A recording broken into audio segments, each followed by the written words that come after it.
Welcome to the Jerusalem Center for Public Affairs War Room Update. We are talking about, obviously, the war of Israel with the terrorists in the Gaza Strip. This is something that's been going on for over 7 months now, since the October 7 massacre of 1,200 people, Israelis and foreigners, the kidnapping of hundreds of Israelis, and really the start of the most substantial war that Israel has seen for a very long time. What we've seen over the last week since we were together for analysis of the war itself is tremendous changes. What's been going on in the world of the war? What's going on in the Gaza Strip? Where is Israel now operating? Why are we now operating? What we've seen in those areas, what we've seen over the past week, is what appears to be the renewal of Hamas's military terror capabilities in the northern Gaza Strip. We had assumed that this area had been already taken under the control of the IDF forces, and we were now relatively safe from those terror activities from that side. We thought we were concentrating only on the southern Gaza Strip, on Rafah, and on those refugee camps in the southern center of the Gaza Strip. But that doesn't appear to be the case. And over the last few days, what we've seen is the renewal of rocket fire from the Gaza Strip by Hamas, whether it be from Rafah, from within the humanitarian zones, towards Israel's big cities. Beersheba, the capital of the Negev, hundreds of thousands of people suddenly sent running for bomb shelters as the sirens wail on. In Ashkelon and the surrounding areas, that constant flow of mortars, of closer range rockets, endangering that whole area of southern Israel, of attacks literally by the Hamas terrorists on the crossing points between Israel and Gaza, those same crossing points that were destroyed by Hamas on the 7th of October, rehabilitated incredibly by Israel in order to serve as a gateway to provide humanitarian aid to the innocent Gazans, and are now being targeted again by those terrorists who are seeking to attack Israel, kill Israelis, disrupt the humanitarian aid, which they really aren't interested in receiving, because as long as they can use the poverty and the victimhood of the Palestinians in Gaza as a weapon to convince the international community to vilify Israel instead of looking at the actions of the terrorists, then they are happy. They don't care about the Gazan civilians. The rest of the world, as Hamas clearly said at the beginning of this war, one of the Hamas leaders, Khalil al-Khayra, was asked, well, Hamas has over 550 kilometers of tunnels under the Gaza Strip. Why do they not allow the Gazan civilians to hide in those tunnels? Khalil al-Khayra looked at the interviewer and said very clearly, those tunnels were built for the resistance, as they call themselves, only. They were there for Hamas to attack Israel. They are not for the Gazan civilians that could potentially seek refuge there. They are, in the words of Hamas, the Gazans, I mean, they are the problem of the international community. And that is exactly what they've managed to do, to turn their actions, their aggression, their terrorism, their murder, their barbarism into a means with which to attack Israel, to garner international support for their cause of destroying Israel, while all at the same time dealing in the lives of the Gazans, which they see as nothing more than cannon fodder. Today, to try and unwrap some of what's been going on in the Gaza Strip over the last week, I'm joined today by my friend and colleague analyst Yoni Ben Menachem. Yoni, thanks again for joining us. Give us a little bit of an update, really on the one hand, a military update. Where are the Israeli forces now operating? How far have we gone into Rafah? What happened in the area in the neighborhood of Zaytun, as I saw that you commented on just recently. What's been happening in Sajadiya, this refugee camp in the northern Gaza Strip, where we assumed Israel was under control, and now the US is saying, well, you cleared out Hamas, but now they're operating from there again. What's your game plan? Why haven't you managed to entirely eradicate Hamas in the Gaza Strip?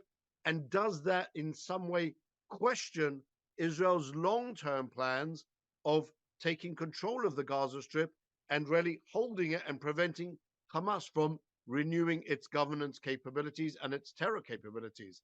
With all of that, and then after that, we'll move on to the political ramifications. Politics has been a major part of what's been going on in the last week as well, with, again, US administration asking questions of Israel, what's going on. Egypt has suddenly been thrust into this position of exchanging, coming in the place of replacing Qatar as a negotiator between Israel, I fear to say, and Hamas for the release of the hostages.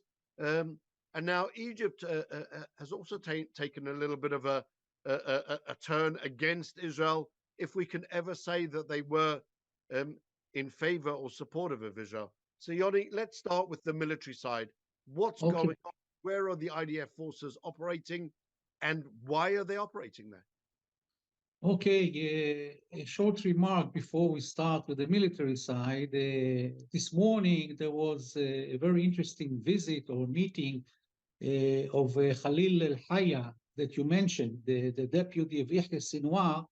He is in Beirut, and he met in a Dahya neighborhood in the bunker of Nasrallah. He met with Hassan Nasrallah in order to coordinate with him. He came probably as the messenger of Yahya Sinwar. He came to meet with him and coordinate the Hezbollah reaction to a possible wide-scale military operation of Israel in Rafah. They are trying to prevent that. I anticipate that if Israel will have a green light in the end from the American administration to operate widely in Rafah area, I anticipate escalation from Hezbollah and also from other affiliates of Iran, because Iran gave a promise to the Hamas leader and Islamic Jihad leaders, Ismail Haniyeh and Ziad al-Nahala, who visited Tehran over a month ago, that they will not allow Israel to topple the Hamas regime in Gaza Strip. Israel now is operating in Rafah. This evening, the war cabinet will convene to discuss the situation on the ground and also ways to still try and promote the release of the Israeli hostages.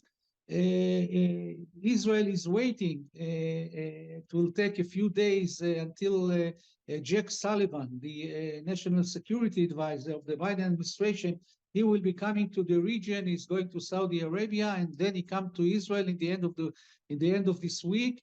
And Israel will discuss with him how to operate in Rafah area.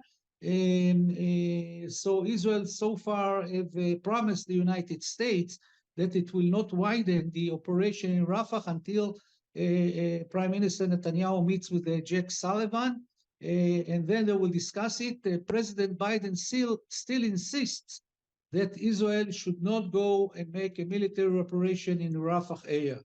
As for what you mentioned, we see in the last few days a wide-scale operation of the IDF in three areas in Gaza, Rafah, the center of Gaza, and also the north of Gaza. This morning, the IDF finished the operation in Zaytun, a neighborhood in Gaza City, and killed a lot of terrorists and distracted terrorist infrastructure. And the main problem apparently in the north of Gaza is the Jabalia refugee camp. The IDF operated there, I think, last December, but apparently the IDF operation at that time was not thorough enough because they have managed from December until now to rebuild, to renew their military capabilities. And the IDF a week ago got very sensitive and important intelligent information that they are already rebuilt the battalion, the Hamas battalion of the military wing that was stationed in Jabalia, and now it's operational again. And this is a danger to Israel because it's in the north of Gaza, and as you said, they are launching rockets from there, and also we're planning terror attacks against Israel. So this was the reason that the IDF raided this Jabalia refugee camp. We have now a division, full division of the IDF, 98 division, which is operating in Jabalia. This time they are operating all over the camp. In the last December, they only operated in the outskirts of the camp. Now they went into the heart of the camp, and now they have a lot of difficult confrontation with the Hamas terrorist squads, and the IDF is determined to finish this problem of Jabalia refugee camp for once and for all, and to wipe out all the terrorists in Jabalia. It's going to be probably take a few days, even more. There are tough battles going on there, but the army is very persistent and very determined to kill all these terrorists. You ask why the army is coming back again to these areas. The problem, Maurice, is that the IDF during the 7 months of the fighting in Gaza did not destroy all the tunnels in the Gaza Strip. We're talking about between 500 to 800 kilometers of tunnels. And the IDF in the 7 months of fighting concentrated on the main tunnels, and they destroyed about 20% only of the tunnels in the Gaza Strip. So we still have hundreds of kilometers of tunnels dug under the ground, which the IDF did not have time, and it didn't even have enough explosive to destroy them. And this, the fact that the tunnels are still there, this enables Hamas terrorists to move from one area to another inside the tunnels, and to move weapons with them, and maybe move the hostages with them. So this is how they rebuild themselves, rebuild their military capabilities by moving in these tunnels from one area to another. So this is something that the IDF will have to take care of. I hope that this time they will take care of it and destroy more tunnels. You know, the estimation of the IDF to destroy all these 800 kilometers of tunnels, it will take 2 years to 3 years. So that means that you have to occupy Gaza for at least 3 years and slowly and gradually, very thoroughly destroy all the tunnels. This is a big task, a big mission for the IDF, but there's no other choice. Otherwise, they can still use them for terror purposes. So this is the reason for the army, for the Israeli army coming back to fight in Gaza.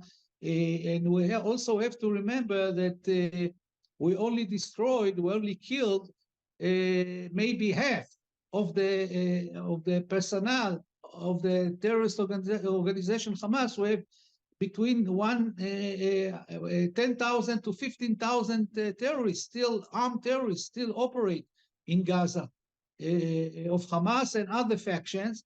So this is something that will take a long time. The IDF is now concentrating on Rafah, but also in Rafah there were a few battalions there, of 4 battalions of the military wing of Hamas.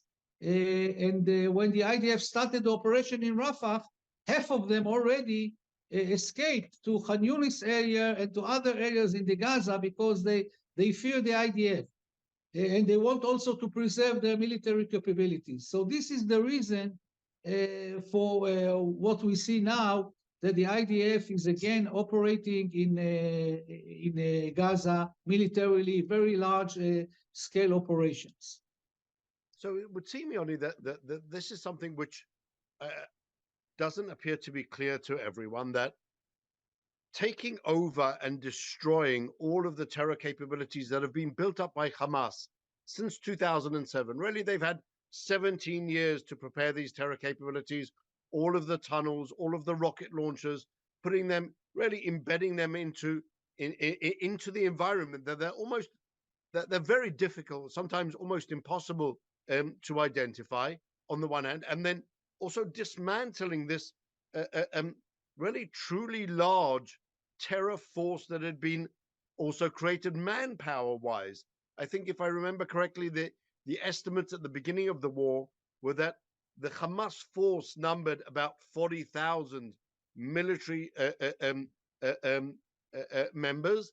And then on top of that, there was probably, again, according to the estimates, some 10 to 12,000 terrorists from the other terrorist groups, from Palestinian Islamic Jihad, from the Al-Aqsa Martyrs Brigade, from the PFLP, all of these other terrorists. We saw even from the Democratic Front for the Liberation of Palestine, which is one of these less known terrorist organizations, but we've seen all of them operating. So out of that 52,000 strong force, I think the number that was just recently, literally in the last 48 hours, mentioned by Prime Minister Netanyahu, is that we've managed to kill about 14,000 of the terrorists, which leaves really still another 38,000 terrorists potentially running around. Some of them have been injured, but it still means that there's a terror force of over 10,000 terrorists, and they have these terror capabilities which we haven't taken care of. How do we get through that? How do we ensure that every area, are we ever going to get to the stage where we can say, you know what, this area of land, we are now willing to say that it is free of terrorists, it is free of a terrorist infrastructure? Look, what you have to do is win the big battle.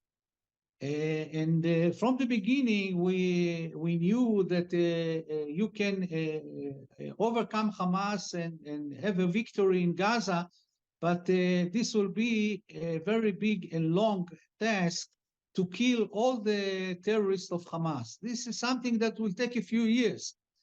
The important thing was to dismantle the military battalions of Hamas. We're talking about 24 battalions, and we almost dismantled all of them. I think there are 2 or 3 left in Rafah and in Khan Yunis. So we have to finish that job.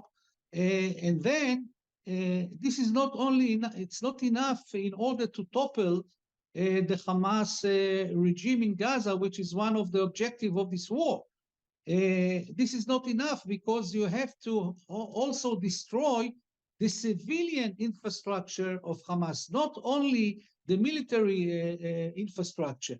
What is the civilian infrastructure? We're talking about local police of Hamas, we're talking about municipalities, we're talking about ministries of Hamas rule, education, health, welfare, all the government ministries. This is all Hamas people.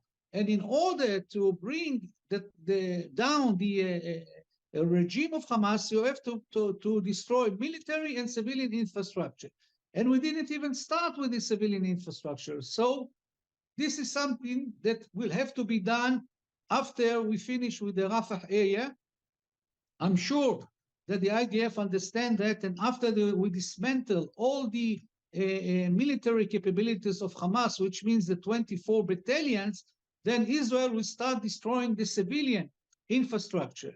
So as a whole, in order to control 100% the Gaza Strip, you need to put in Gaza 3 Israeli divisions, 3 military divisions, full-time job, 24/7.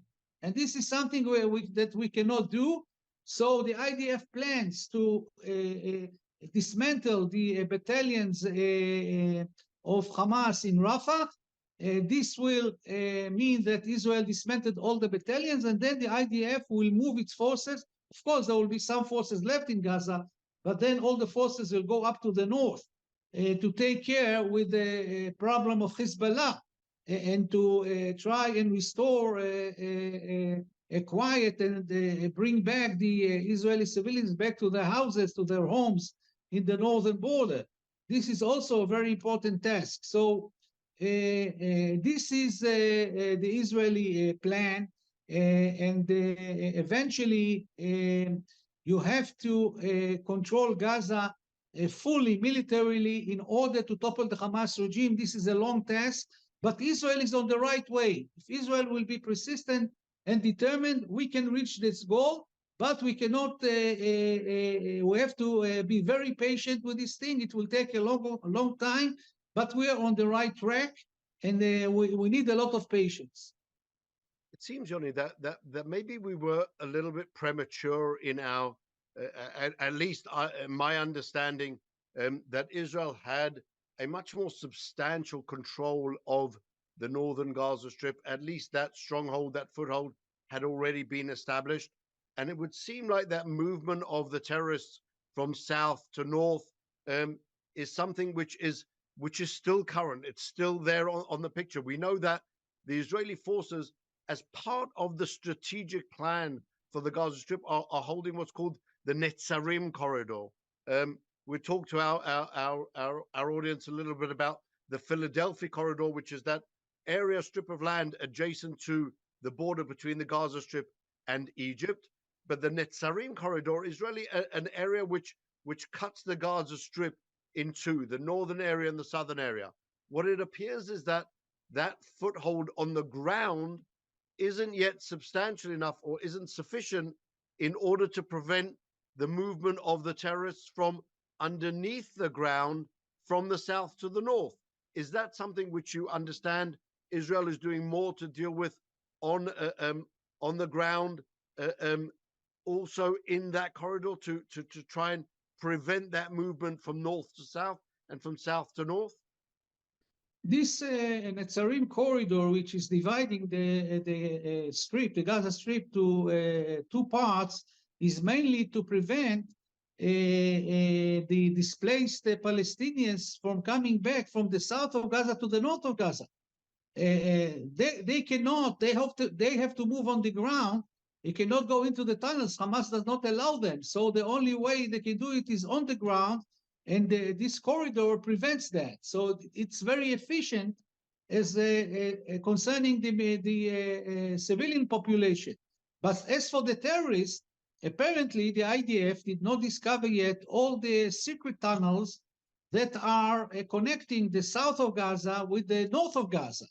And this is the task now, to find these tunnels and destroy them. This way you can isolate north of Gaza from south of Gaza and prevent terrorists moving underground from different parts of the Gaza Strip to the other parts. So this is very important now, to discover these tunnels and to destroy them. So it's not a tactical failure as it's being described by some people on Israel's side, or a strategic failure as it's been described by some people on around the world. Rather, it's a tactical problem which needs to be dealt with by both intelligence, how to prevent the subterranean movement of the terrorists, and also how to then find those footholds and deal with them in a similar manner as we saw really with the return to the Al-Shifa hospital, where Israel had gone in once, cleared it of the terrorists, and yet the terrorists managed to re-establish their foothold there, and Israeli forces moved in very quickly to really again clear the hospital of those terrorists. That seems to be the case, right, Yoni? Yes, this is the case. You have to remember also that a lot of Hamas terrorists, they took out their uniforms, their military uniforms, and disguised themselves as civilians. And they move as a civilian. So this is very difficult to know. And I think this is not the last time that we're going to see attempts of Hamas to renew their military capabilities. After when we now are in Jabalia after we will destroy it, all the military infrastructure there, and kill the terrorists there, there will be new attempts to try and revive the Hamas activity. This is a long story. And as I said, in order to kill all the terrorists of Hamas in Gaza, you have to have a lot of forces, at least 3 divisions in Gaza from north to the south, in order to control and on a daily basis kill terrorists and destroy tunnels. This is a big task, but now the most important thing from the military point of view is to dismantle all the battalions of Hamas, and we are on the right way because we dismantled most of them, and we will finish the job. It's a long process, but it will happen, and we are on the right way. So that's the northern area. What's happening in Rafah, in Rafah at the moment? Are the IDF forces operating there? I understand that, at least from the reports in the media, the IDF seems to be deepening its incursion into Rafah. I understand that we're possibly waiting for Jake Sullivan to come and discuss the subject. But I understand that on the ground, the IDF forces are nonetheless operating at a wider scale than we did see at the beginning, that first 6-kilometer incursion into the surrounding areas of Rafah. I think that the IDF is very careful. We have to know what happened. Israel occupied the Palestinian side of the Rafah crossing, which is a small part of Philadelphia corridor, and now it has to move to the west and surround the Rafah from east and west, and then wait for the green light from the United States or some sort of a compromise how to continue. But still, Israel has to occupy all of Philadelphia corridor. We're talking about 14 kilometers of corridor, which has a few dozen tunnels underneath where they smuggle the weapons into Gaza from Egypt. This military operation is proceeding, but as I told you now, there's an Israeli commitment to the American administration not to deepen the military activity until Jack Sullivan gets here, and Israel will discuss with him the continuation of the operation in Rafah. Israel is determined to continue, and maybe the American now are sending Jack Sullivan maybe they understand that the Israeli determination, and they're still trying to cut their losses and reach some sort of coordination with Israel about the continuation of this operation. But Israel is not going to back out of this plan that was approved by the cabinet to occupy all of Rafah area and the Philadelphia corridor. So you mentioned, Yoni, Egypt. Egypt, we've seen in the last few days with a number of substantial statements. This is the same Egypt that allowed Hamas to use its territory to arm itself, the free flow of weapons underneath the Philadelphia corridor, circumventing the border. The Egyptians were active, it would seem, active partners in arming Hamas. These are the same Egyptians who are refusing to allow the civilian population, the Gazan population, to seek refuge in Egypt, to go into Sinai, albeit temporarily, preferring those Gazans to stay and deal with their fate in the Gaza Strip. Now, Egypt, it would appear, is joining the bogus South African claim that Israel is committing a genocide in the ICJ, and is now joining those requests for additional orders to be made. And on the other hand, is also threatening to downgrade its diplomatic mission in Israel. What is Egypt playing out? Where are they going? On the one hand, they hate the Gazans so much that they refuse to allow them refuge. On the other hand, they're claiming that Israel is committing a genocide. So if that's really the case, why doesn't Abdel Fattah Sisi come to the support of the Palestinians and allow them in? Well, all you said, it's true. You forgot to mention that they are also preventing the humanitarian aid from going from Egypt to Gaza Strip through the Rafah crossing. They are protesting that Israel occupied the Palestinian side of this crossing, and are punishing the Gazan residents by not allowing the trucks of the humanitarian aid to go from Egypt through the Rafah crossing into Gaza. I have to So, say, Yoni, that for me is a headline. I did yes, not realize that that's what's going on. yeah, this is what's going on. Israel protested. Israel, the foreign minister Israel Katz already spoke with a few foreign ministers all over the world to try to persuade Egypt to let these trucks go into Gaza. There are pictures all over the world of hundreds of trucks waiting for a few days already on the Egyptian side, and are not allowing them to go into Gaza with the humanitarian aid. Now, Israel, in order not to be blamed for that, is increasing the influx of the humanitarian aid from the Israeli side into Gaza, so there will be no shortage of food. But this is something that has to be resolved. And I think this is where the Biden administration should act and put some pressure on Egypt to stop these games. In other words, the Egyptians are intentionally starving the Palestinians, and it's Israel that's coming to their support. Yeah, exactly. And they want to put the blame on Israel. They're trying to put the blame on Israel for what they are doing. They are starving the Palestinians, trying to blame Israel. Now, Israel is trying to find a solution for who will control the Palestinian side of the Gaza crossing, and there are different ideas, maybe an American security company. I don't know. They have a lot of scenarios trying to solve this. But why is Egypt acting this way? Why they are doing that? I know I hear from senior sources in Israel telling me that Egypt is ungrateful for Israel. You know, a few years ago, Israel helped Egypt to get rid of the ISIS terrorists in the north of Sinai by different ways, also military ways. I cannot go into the details because it's under censorship. And not only that, Israel, President Sisi asked from Netanyahu to allow more military forces to go into the Sinai to fight these terrorists, even though it's not allowed by the peace treaty between Israel and Egypt.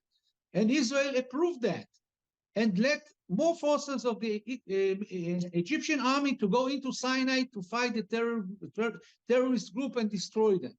So the Egyptians are being ungrateful to Israel because Israel helped them to get rid of this terror organization, ISIS, in Sinai.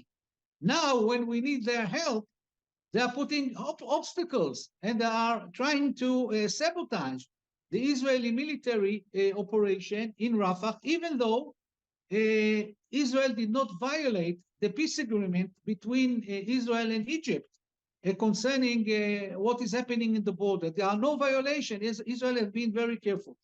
And as we speak, Maurice, there is a report about a private airplane that flew this morning from Tel Aviv to Cairo, carrying some Israeli high officials, going to Cairo maybe to solve these problems between Israel and Egypt. So let's hope that something will come out of it. But why is Egypt behaving this way? I can give you a few explanations to what is happening. The first thing is that Assisi is really concerned that the Palestinians will go, thousands of Palestinians will break the border fence and go into Egypt. They also fear that the Hamas is going to make some sort of a provocation and explode some parts of this fence, the border fence between Gaza and in Egypt, in order to allow Palestinians to go into Sinai in order to create problems between Israel and Egypt. This is a provocation that Israel and the Egyptians discussed between themselves, this possible provocation by Hamas, and the Egyptians are trying to prevent that, and the IDF is trying to prevent that. But this is one possibility. The second thing is that President Sisi is very worried that the military operation of the IDF, a wide-scale operation in Rafah, will cause a lot of internal problems in Egypt by the Muslim Brotherhood movement, which is Hamas is part of this movement, and is looking at what is happening in Jordan, how the Muslim Brotherhood and Hamas are inciting the people in Jordan to make riots and topple the King Abdullah regime. So he's very afraid that this same scenario might occur also in Cairo. So he's very worried about that. The second explanation is that he's worried that Israel, if occupied the Philadelphia corridor in Rafah area, will discover all the tunnels that the Egyptians allowed apparently to Hamas to build under the corridor in order to smuggle for big sums of money. And you know what the rumor in Gaza is that who is involved in the smuggling of weapons from Egypt to Gaza Strip is the son of the president himself. Mahmoud al-Sisi, the son of Abdel Fattah al-Sisi, is a senior official in the Egyptian intelligence, and he is in charge on the crossing, on Rafah crossing, and also on the what is happening on the Egyptian side of the Philadelphia corridor.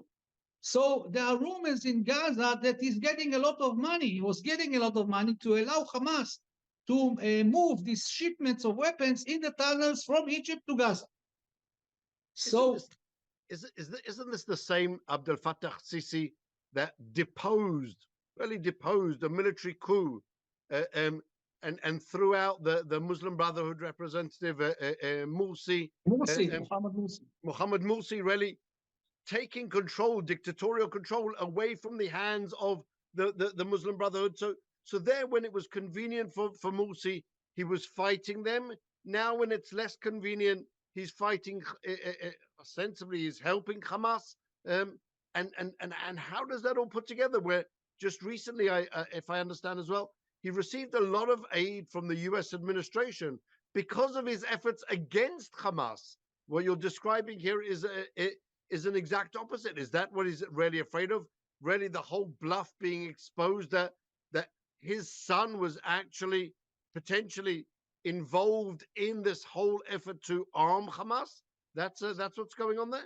This is all a matter of money, and as people of Gaza, I spoke to a few people in Gaza, they're saying it's not only the weapons that go under the Philadelphia corridor, it's also the Rafah crossing.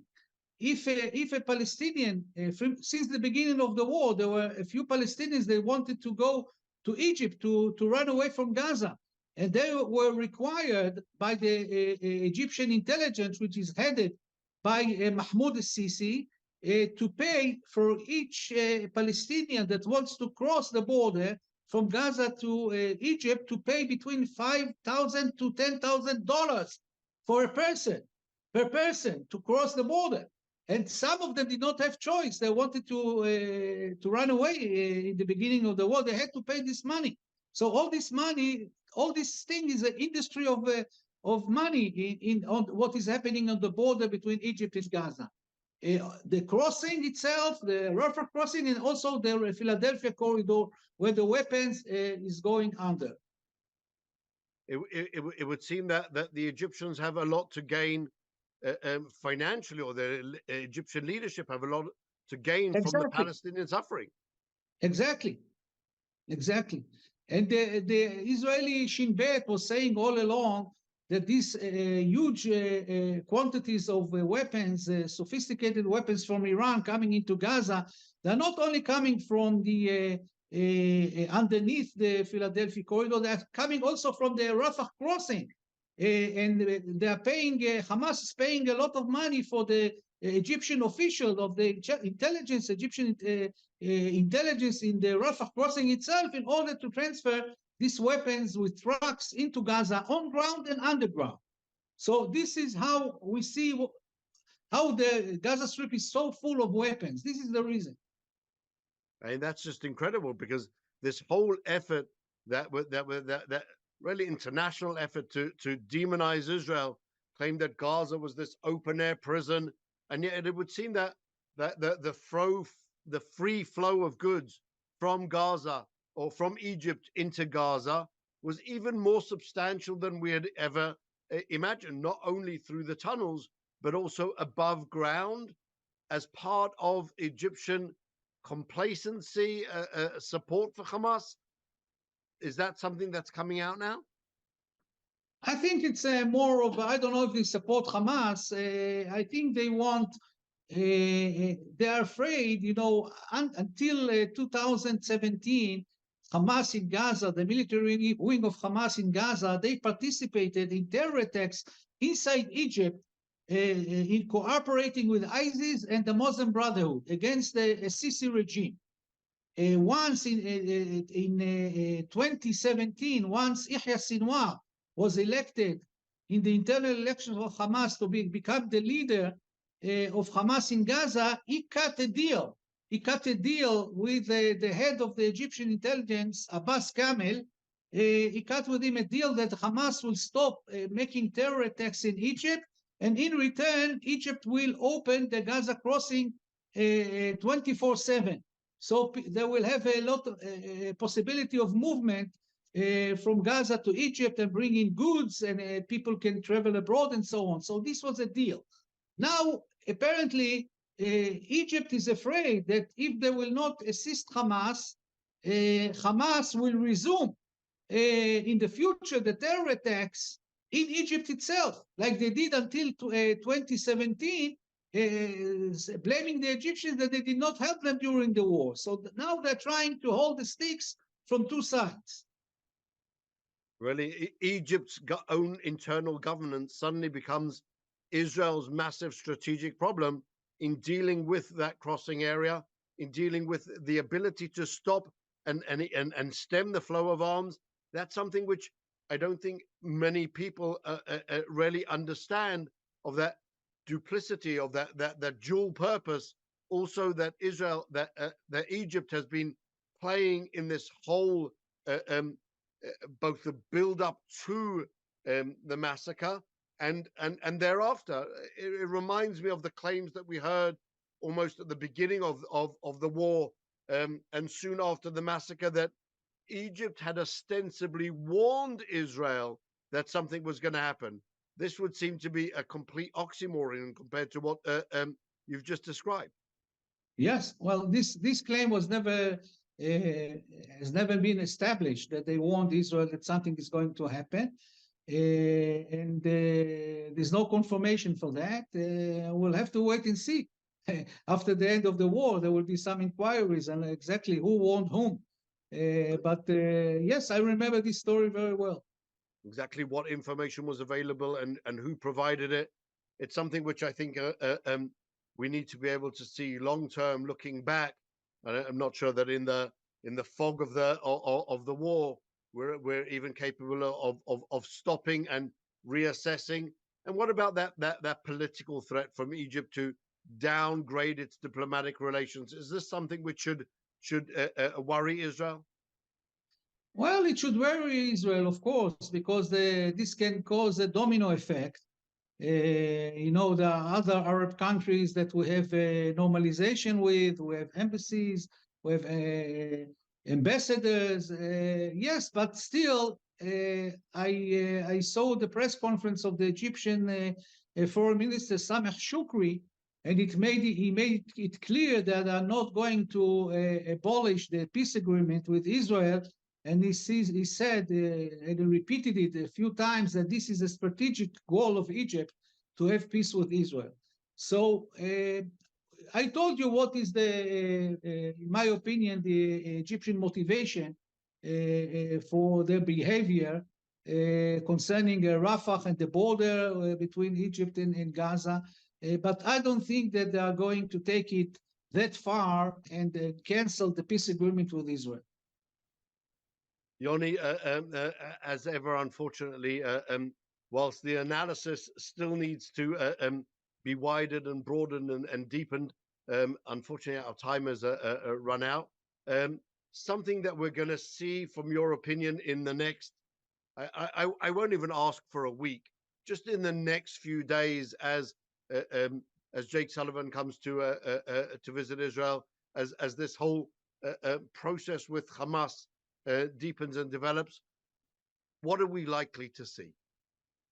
I think what we're likely to see is that, as I told you, there's a war cabinet meeting tonight, and I think that we will see an increasing Israeli determination to have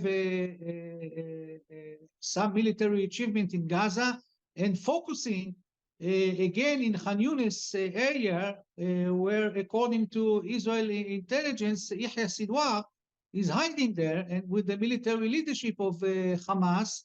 And this is something that has to be resolved.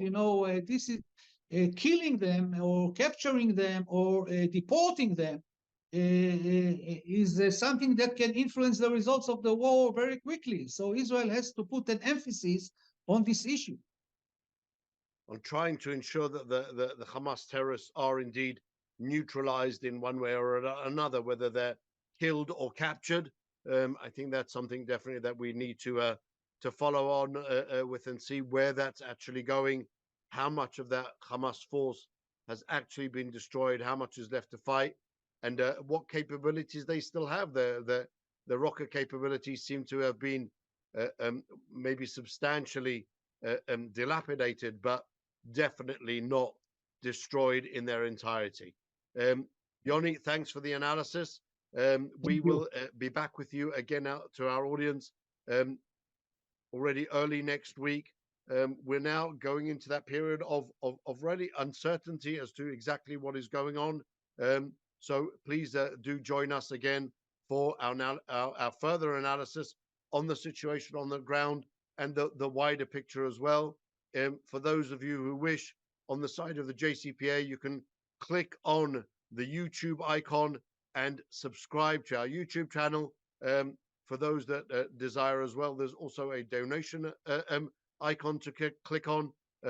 Donations being tax deductible, of course, and we would truly appreciate your partnership with the JCPA in trying to bring this analysis to the wider audience and to continue on doing the work that we believe and that we hope that you have all found to be helpful to understand a little bit more of the picture on the ground in Gaza and around, and also in the wider area of the Middle East. So until next week, thank you for joining us again. Stay safe, everyone, and we will see you again. Goodbye for now.